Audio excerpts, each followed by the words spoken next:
తక్షక నీ మాయ నా చేతిలో చాలడు. చూసాను ఆ దిగంబర సన్యాసి రూపం, నా కుండలలు తీసుకొని పారైపోయావు. రుక్కో చోర్ రుక్. అడిగో ఆ బిలం లోపలికి దూరావు, నగలోకం చేరుకొన్నావు. నా లక్ష్యం అడ్డకు కాడు, నా దీక్ష అగ్ని పరీక్ష. నీ వెనకే పాతల లోకంలో ప్రవాహిస్తాను, ఆ కుందలలు పొందల్సిందే.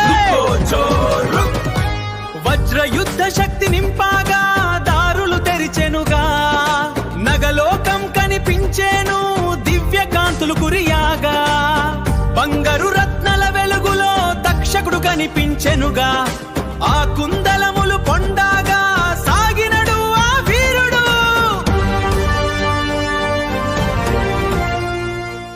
ఆ నగ నగ స్వర్ణరత్న శోభితం చూడమందిరం, భాయోత్పడకం మీ రూపం అద్భుతం. భూజంగ కులం జయ జై, మీ మహిమే ఆనంతం. జయ జై. తక్షక దించి నన్ను కావుము. ఆ దృశ్యం కాలమే పర్వముల రూపమే, ఆ ఘట్టంలో కనిపించిన వాడే దేవేంద్రనే. ఆ అశ్వం అగ్ని దేవా రోమం నుంచి జ్వాలలే, నాగలోకం దహనమై తక్షక్ శరణం వేడెను. కుండళములు పొందెను, ఉటంక విజయం సాగేను.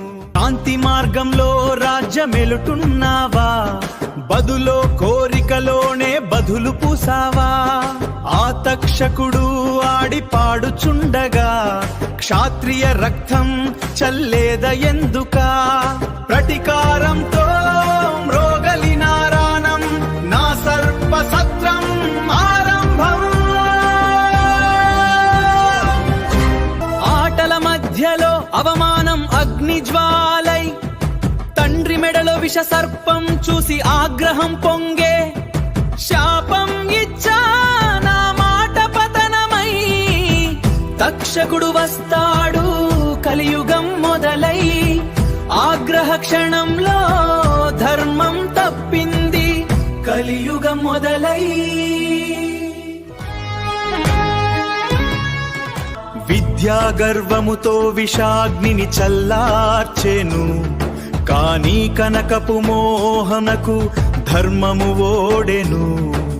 రాజభయమును విస్మరించి దారి మళ్ళెను, లంచము గైకొని ప్రాణాలను బలి ఇచ్చెను.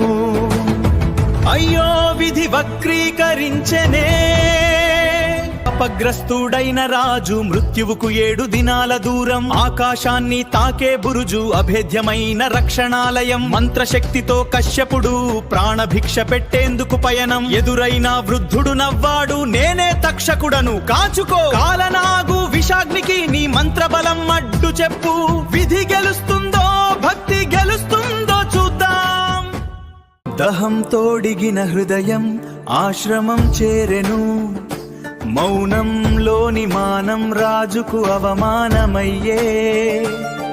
అహంకారం కమ్మిన చిత్రదలిపదం శాపంగా మారిపోయే.